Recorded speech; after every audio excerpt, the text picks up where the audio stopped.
Hey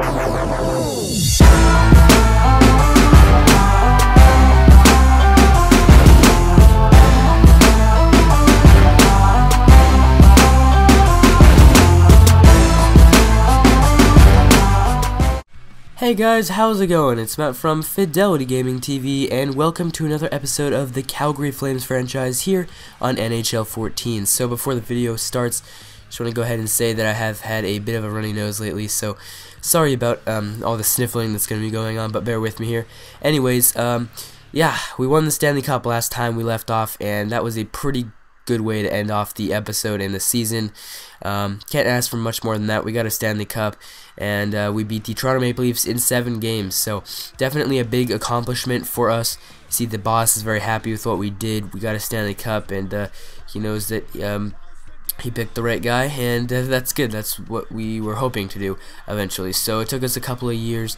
I believe that was our 4th year or 5th year. I'm not sure, but you see, they're also the Heat, our AHL affiliates, did win the Calder Cup, which is huge. That just shows, you know, that our minor league system is very good. So really great combination there. I don't think our team is the best team, but I think it's a well-built team. So you see there are a lot of trophies going to Jonathan Drouin of the Tampa Bay Lightning.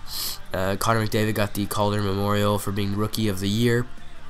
And you see all the trophies going through here. Obviously, the Flames got the Stanley Cup, and hopefully we can continue and try to do it back-to-back this season, because this is the last season of our contract, I believe, with the Calgary Flames. So we're going to try to see if we can go back-to-back. That would be the first time a team would do it since Detroit did in 96, 97, I think, or was it 95, 96, or 94, 95? I don't know. But anyways, looking at the retired players, Martin Havlat did leave, which is kind of disappointing because I did want to get a couple of million out of him, you know, before he retired, but, you know, it's a little too late on that. Oh well.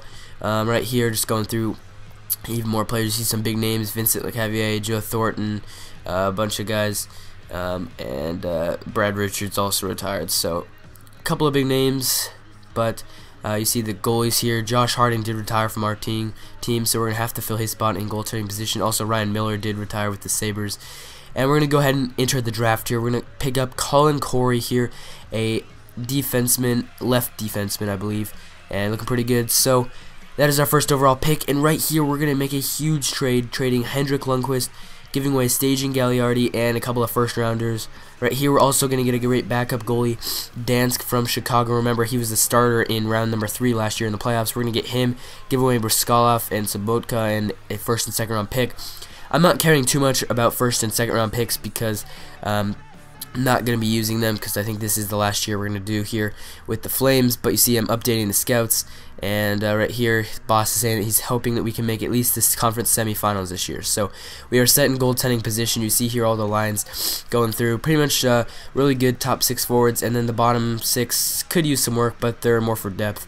And here's the defense, not as strong as it usually is, or sorry, not strong like it usually is. And you see here Lundqvist and Dansk, the 2 goaltenders, 89 overall Lundqvist and 87 overall Dansk, I believe, or it was at an 85, I forget. But really great goaltending. I'm really glad that we upgraded that. That's the biggest upgrade over the offseason.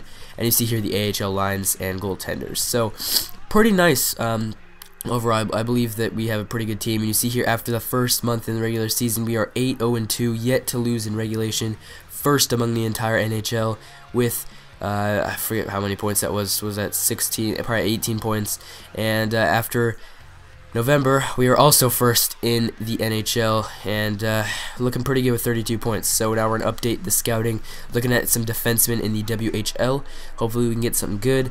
After the end of December here, we are 24, 10, and 2. That is good enough, like always, to put us on the top of the NHL. Looking really good. This year I'm going to try to go for the President's Trophy, see if we can get there. We're at 50 points, tied for first in the NHL. Doing some more scouting here. This time we're going to go with some forwards. And you see we're at the All-Star break. We got a couple of All-Stars here. Hanowski is there. You see Connor McDavid is already there. Wow, that's huge.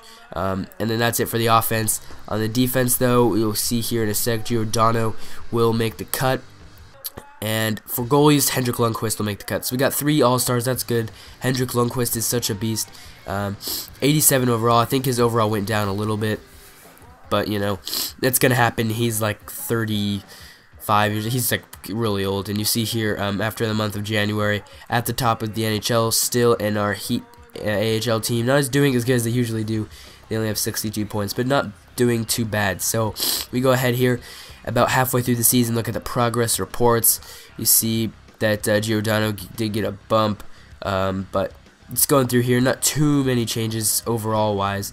There were a couple of attributes modified, and you just see the rest of the AHL players here. So now looking at the player stats, Landeskog leads us in goals, Hanowski leads us in assists and points with 51 points, and plus minus is going to be led by Matt Clark, which is a bit of a surprise. He's not getting too many minutes, so that's good that he's doing that. And you see here in the AHL, Weber dominating in assist. Points is Austin Carroll, who surprisingly turned out to be pretty good. Some guy that came up and good potential. I just never knew he was there, and he just decided to pop up. So doing pretty good there. Looking at doing some more scouting, and at the end of February here, doing pretty good still. We're 1 point ahead of Tampa Bay for the first spot in the NHL at 39, 18, and 4. They have 82 points. Obviously, first in the West, have a 5-point lead over Nashville for first. And in the Pacific Division, I believe we almost have a 10-point lead. So we're doing really good, pushing away from the pack here. And at the end of March, we are now in third in the league, so that's not good. Tied for second, I guess. In the West, we're still first, but only by 4. So a little concerning here. Starting to do a little bad, and that's not good going into the playoffs, but hopefully we can get it back. We're only about 2 points out of first, I think. So we have time to do that, and that's going into April with about 5 games to play. Doing some more scouting here with the forwards.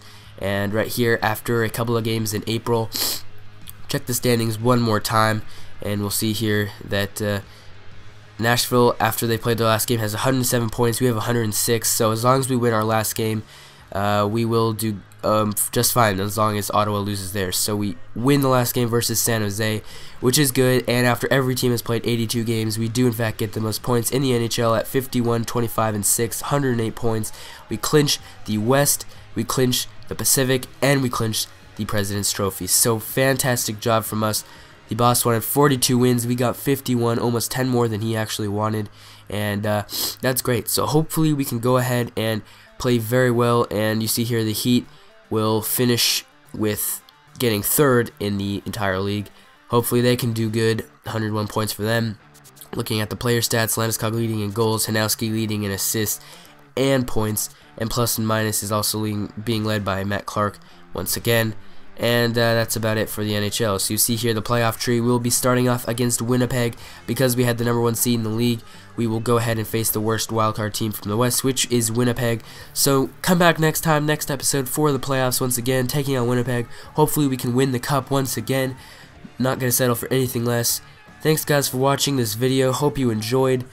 Come back for more Calgary Flames franchise here in NHL 14. Make sure you check out the channel, check out all of our fantastic videos, and I'll see you guys next time. Have a fantastic day. Peace.